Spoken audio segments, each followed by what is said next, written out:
Shalom, queridos, leitura bíblica. Hoje, dia 10 de novembro, o nosso texto está em 2 Reis, capítulo de número 23. Então o rei ordenou e todos os anciãos de Judá e de Jerusalém se ajuntaram a ele. E o rei subiu à casa de Javé e com ele todos os homens de Judá e todos os moradores de Jerusalém, os sacerdotes, os profetas e todo o povo, desde o menor até o maior, e leu aos ouvidos deles todas as palavras do livro do concerto que se achou na casa de Javé. E o rei se pôs em pé junto à coluna e fez concerto perante Javé para andarem com Javé e guardarem os seus mandamentos, os seus testemunhos, os seus estatutos, com todo o coração, com toda a alma, confirmando as palavras deste concerto que estavam escritas naquele livro, e todo o povo esteve por este concerto. E o rei mandou ao sumo sacerdote Ilquias e aos sacerdotes da segunda ordem e aos guardas do umbral da porta que tirassem do templo de Javé todos os utensílios que tinham se feito para Baal e para o bosque e para todo o exército dos céus. E os queimou fora de Jerusalém nos campos de Cedron e levou as cinzas deles a Betel. Também destituiu os sacerdotes que os reis de Judá estabeleceram para incensarem sobre os altos nas cidades de Judá e ao redor de Jerusalém, como também aos que incensavam a Baal, ao sol, à lua e aos mais planetas e a todo o exército dos céus. Também tirou da casa de Javé o ídolo do bosque para fora de Jerusalém até o ribeiro de Cedron, e queimou junto ao ribeiro de Cedron e os fez em pó. Lançou o seu pó sobre as sepulturas dos filhos do povo.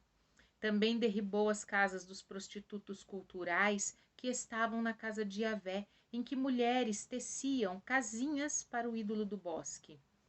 E a todos os sacerdotes trouxe das cidades de Judá e profanou os altos em que os sacerdotes incensavam, desde Geba até Berseba, e derribou os altos das portas que estavam à entrada da porta de Josué, o chefe da cidade, e que estava à mão esquerda daquele que entrava pela porta da cidade. Mas os sacerdotes dos altos não sacrificavam sobre o altar de Javé em Jerusalém, porém comiam pães asmos no meio dos seus irmãos.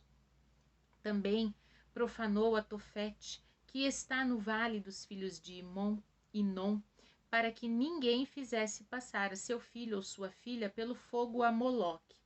Também tirou os cavalos que os reis de Judá tinham destinado ao sol à entrada da casa de Javé, perto da câmara de Natameleque, o eunuco, que estava no recinto. Os carros do sol queimou a fogo.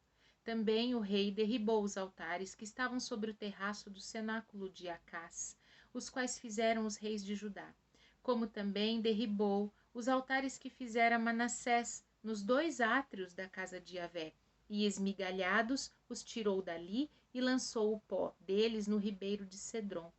O rei profanou também os altos que estavam de fronte de Jerusalém, à mão direita do monte de Mazite, os quais edificara Salomão, rei de Israel, a Astarote, a abominação dos sidônios, e a Quemos, a abominação dos moabitas, e a Milcom, a abominação dos filhos de Amon.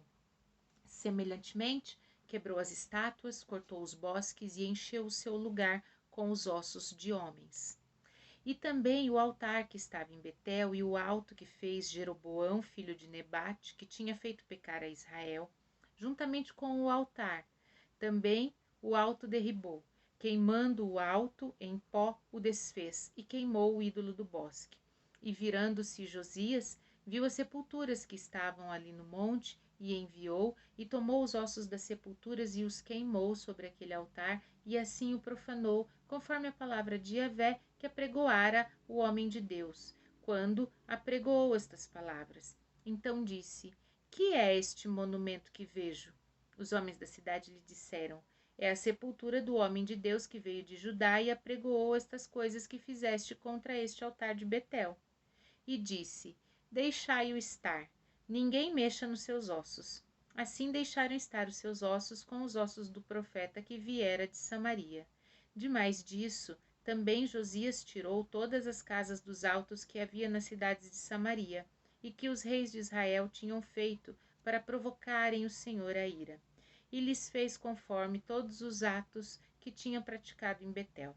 E sacrificou todos os sacerdotes dos altos que havia ali sobre os altares, e queimou os ossos de homens sobre eles, e depois voltou a Jerusalém.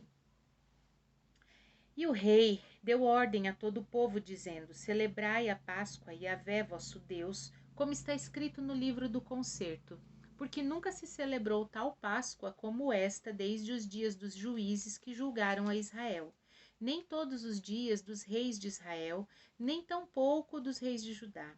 Porém, no ano 18º do rei Josias, esta Páscoa se celebrou a Yahvé em Jerusalém. Também os adivinhos, os feiticeiros, os terafins, os ídolos e todas as abominações que se viam na terra de Judá e em Jerusalém, os extirpou Josias, para confirmar as palavras da lei que estavam escritas no livro que o sacerdote Ilquias achara na casa de Yahvé. Antes dele não houve rei semelhante que se convertesse a Yahvé com todo o seu coração, com toda a sua alma e com todas as suas forças, conforme toda a lei de Moisés. E depois dele nunca se levantou outro igual. Todavia, Yahvé se não demoveu do ardor da sua grande ira com que ardia contra Judá, por todas as provocações com que Manassés o tinha provocado. E disse Yahvé: também a Judá hei de tirar de diante da minha face, como tirei a Israel. Rejeitarei esta cidade de Jerusalém que elegi, como também a casa de que disse: estará ali o meu nome. Ora, o mais dos atos de Josias e tudo quanto fez, porventura não estão escritos no livro das crônicas dos reis de Judá? Nos seus dias subiu Faraó Neco, rei do Egito, contra o rei da Assíria, ao rio Eufrates, e o rei Josias lhe foi ao encontro, e vendo-o ele, o matou em Meguido. E seus servos o levaram morto de Meguido e trouxeram a Jerusalém, e o sepultaram na sua sepultura, e o povo da terra tomou a Joacás, filho de Josias, e o ungiram, e fizeram rei no lugar de seu pai. Tinha Joacás 23 anos de idade quando começou a reinar, e 3 meses reinou em Jerusalém, e era o nome de sua mãe Amutal, filha de Jeremias de Líbna, e fez o que era mal aos olhos de Yahvé, conforme tudo que fizeram seus pais.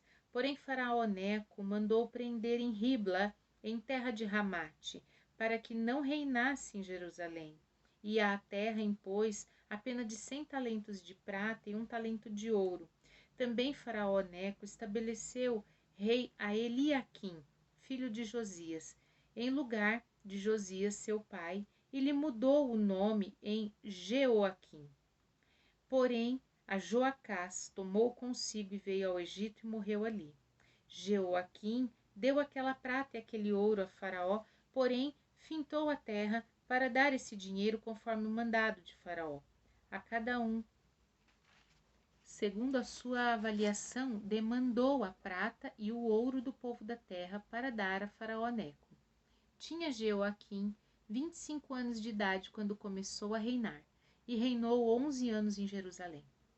E era o nome de sua mãe, Zebida, filha de Pedaías, de Ruma, e fez o que era mal aos olhos de Yahvé, conforme tudo quanto fizeram seus pais. Hebreus, capítulo de número 5.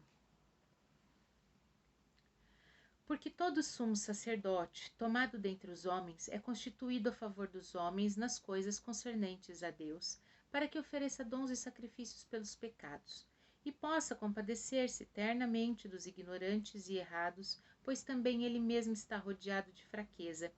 E por esta causa dele, ele deve, tanto pelo povo, como também por si mesmo, fazer oferta pelos pecados.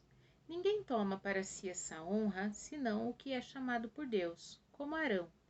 Assim também Cristo não se glorificou a si mesmo para se fazer sumo sacerdote, mas glorificou aquele que lhe disse: Tu és meu filho, hoje te gerei. Como também diz no outro lugar: Tu és sacerdote eternamente, segundo a ordem de Melquisedeque, o qual nos dias da sua carne, oferecendo com grande clamor e lágrimas, orações e súplicas, ao que o podia livrar da morte, foi ouvido quanto ao que temia. Ainda que era filho, aprendeu a obediência por aquilo que padeceu. E sendo ele consumado, veio a ser causa de eterna salvação para todos os que lhe obedecem, chamado por Deus sumo sacerdote segundo a ordem de Melquisedeque, do qual muito temos que dizer, de difícil interpretação, porquanto vos fizestes negligentes para ouvir. Porque, devendo já ser mestres no tempo, ainda necessitais de que se vos torne a ensinar, sejam quais os primeiros rudimentos da palavra de Deus.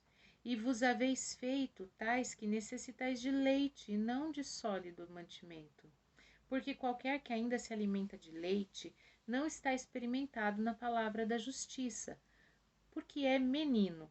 Mas o mantimento sólido é para os perfeitos, os quais, em razão do costume, têm os sentidos exercitados para discernir tanto o bem como o mal.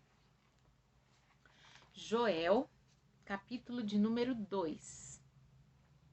Tocai a buzina em Sião e clamai em alta voz no monte da minha santidade.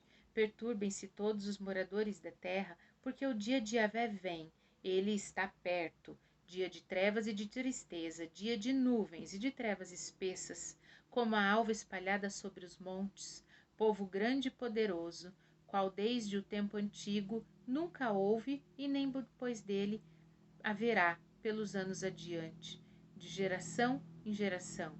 Diante dele um fogo consome, atrás dele uma chama abrasa. A terra diante dele é como o jardim do Éden, mas atrás dele um desolado deserto.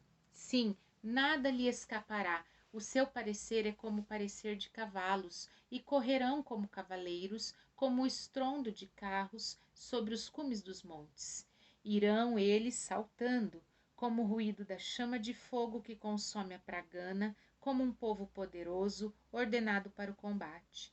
Diante dele temerão os povos, todos os rostos são como tisnadura da panela. Como valentes correrão, como homens de guerra subirão os muros, e irão cada um nos seus caminhos, e não se desviarão de sua fileira. Ninguém apertará o seu irmão, irá cada um pelo seu carreiro. Sobre a mesma espada se arremessarão e não serão feridos. Irão pela cidade, correrão pelos muros, subirão as casas, pelas janelas entrarão como ladrão. Diante dele tremerá a terra, abalar-se-ão os céus, o sol e a lua se ennegrecerão. As estrelas retirarão seu resplendor, e Yahvé levanta a sua voz diante do seu exército, porque muitíssimos são os seus arraiais. Porque poderoso é, executando a sua palavra, porque o dia de Yahvé é grande e muito terrível, e quem o poderá sofrer? Ainda assim, agora mesmo diz Yahvé, convertei-vos a mim de todo o vosso coração, e isso com jejuns, com choro e com pranto, e rasgai o vosso coração e não as vossas vestes. Convertei-vos a Yahvé vosso Deus, porque ele é misericordioso e compassivo, tardio em irar-se, grande em beneficência e se arrepende do mal. Quem sabe se voltará e se arrependerá, e deixará após si uma bênção, em oferta de manjar e libação, para Yahvé vosso Deus. Tocai a buzina em Sião, santificai um jejum, proclamai um dia de proibição, congregai o povo, santificai a congregação, ajuntai os anciãos, congregai os filhinhos e os que mamam, saia o noivo da sua recâmara e a noiva do seu tálamo. Chorem os sacerdotes, ministros de Yahvé, entrem no alpendre e o altar, e digam, poupa o teu tempo, ó Yahvé, e não entregues a tua herança ao opróbrio, para que as nações façam escárnio dele. Por que diriam entre os povos, onde está o seu Deus? Então Yahvé terá zelo da sua terra e se compadecerá do seu povo. E Yahvé responderá e dirá ao seu povo, eis que vos envio o trigo, e o mosto e o óleo, e deles sereis farto, e não vos entregarei mais ao opróbrio entre as nações. E aquele que é do norte farei partir para longe, e de vós lançá-lo-ei em uma terra seca e deserta, a sua frente para o mar oriental e a sua retaguarda para o mar ocidental. Subirá o seu mau cheiro e subirá a sua podridão, porque fez grandes coisas. Não temas, ó terra, regozija-te e alegra-te, porque Yahvé fez grandes coisas. Não temais, animais do campo, porque os pastos do deserto reverdecerão, porque o arvoredo dará o seu fruto, a vide e a figueira darão a sua força. E vós, filhos de Sião, regozijai-vos e alegrai-vos em Yahvé vosso Deus, porque ele vos dará ensinador de justiça e fará descer a chuva, a temporã e a serôdia no primeiro mês. As eiras se encherão de trigo e os lagares transbordarão de mosto e de óleo, e restituir-vos-ei os anos que foram consumidos pelo gafanhoto, e a locusta, e o pulgão, e a oruga, o meu grande exército que enviei contra vós. Comereis fartamente, ficareis satisfeitos, e louvareis o nome de Yahvé, vosso Deus, que procedeu para convosco maravilhosamente, e o meu povo não será mais envergonhado. Vós sabereis que eu estou no meio de Israel e que eu sou Yahvé vosso Deus, e ninguém mais, e o meu povo não será envergonhado para sempre. E há de ser que depois derramarei o meu espírito sobre toda a carne, e vossos filhos e vossas filhas profetizarão, os vossos velhos terão sonhos, os vossos jovens terão visões. Também sobre os servos e sobre as servas naqueles dias derramarei o meu espírito, mostrarei prodígios no céu e na terra, sangue e fogo e colunas de fumaça. O sol se converterá em trevas e a lua em sangue, antes que venha o grande e terrível dia de Yahvé. E há de ser que todo aquele que invocar o nome de Yahvé será salvo, porque no monte Sião e em Jerusalém haverá livramento, assim como Yahvé tem dito, e nos restantes que Yahvé chamar. Amém? Vimos então os nossos textos no dia de hoje, em 2 dos Reis aqui 23, que Josias, ele renova a aliança e volta a celebrar a Páscoa. A Páscoa foi um memorial dado no Êxodo e dizia que era uma aliança eterna, um memorial eterno, que ele tinha que ser repetido anualmente, mas fazia muito tempo que o povo não renovava sua aliança celebrando a Páscoa, e Josias traz de volta isso. E o texto diz que ele foi um rei que se converteu de todo o seu coração, com toda a sua alma e com todas as suas forças a Yahvé seu Deus. Mas aí a gente olha e o filho e o neto que vem depois não fizeram a mesma coisa, né? E tem sido uma sequência. A gente já está terminando o livro de 2 dos Reis e tem sido claro isso. Um faz o que é certo, o seu sucessor faz o que é errado. Um faz o certo e o outro vem e faz o que é errado. E, sem dúvida, um grande desafio para todo cristão e para todo pai, para toda mãe, para todo líder é formar sucessores. Descendência é fácil ter. Se você gerou, você tem um descendente. Mas um sucessor, que é aquele que leva a mesma missão, o mesmo legado adiante, isso é muito difícil de formar, né? Tanto é que de multidões que cercaram Jesus, ele formou 12. E desses 12 a gente ainda teve Judas, que não seguiu. Pedro precisou ser resgatado, porque negou a Jesus, né? E enfim, formar sucessores é muito difícil.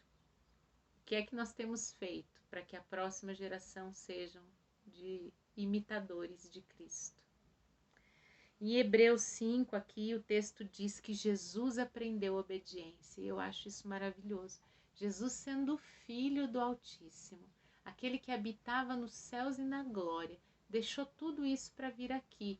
Ele precisou aprender obediência pelo muito que padeceu. É o que está no texto. Qual é a nossa dificuldade em entender que é preciso obedecer e aprender a obedecer? Se Jesus, sendo o ser humano mais perfeito que já andou sobre a terra, precisou aprender obediência, que dirá nós? E aqui em Joel, no capítulo 2, vem um chamado, né, ao arrependimento verdadeiro, quando ele diz rasgar o coração e não só as suas vestes. Deus não está procurando ritualistas, Deus não está procurando os legalistas, os doutrineiros. Deus está procurando aqueles que verdadeiramente queiram se encontrar com Ele. Então, esse Deus misericordioso, beneficente, tardio em irar-se, Ele está à disposição. E o capítulo termina dizendo algo lindo: todo aquele que invocar o nome do Senhor será salvo. Tem um preço, tem um valor, mas a graça é de graça, mesmo sem ser barata. Todo aquele que invocar o nome do Senhor será salvo. Amém? Vamos orar? Pai maravilhoso, Deus perfeito, bendito, santo, fiel, justo, nós te bendizemos, te louvamos, exaltamos o teu nome, Pai, porque só tu és digno de toda honra, toda glória, todo louvor e toda adoração. Clamamos a Ti, ó Deus, que nós possamos nos converter ao Senhor de todo o nosso coração, de toda a nossa alma, de toda a nossa força. Que nós possamos de fato, Pai, nos dedicar fielmente a seguir ao Senhor, a ter um coração ensinável, a aprender a obediência, Pai, e a clamar a Ti na confiança de que clamando ao Teu nome seremos salvos. É o que nós te pedimos e agradecemos no nome santo de Jesus. Amém. Shalom!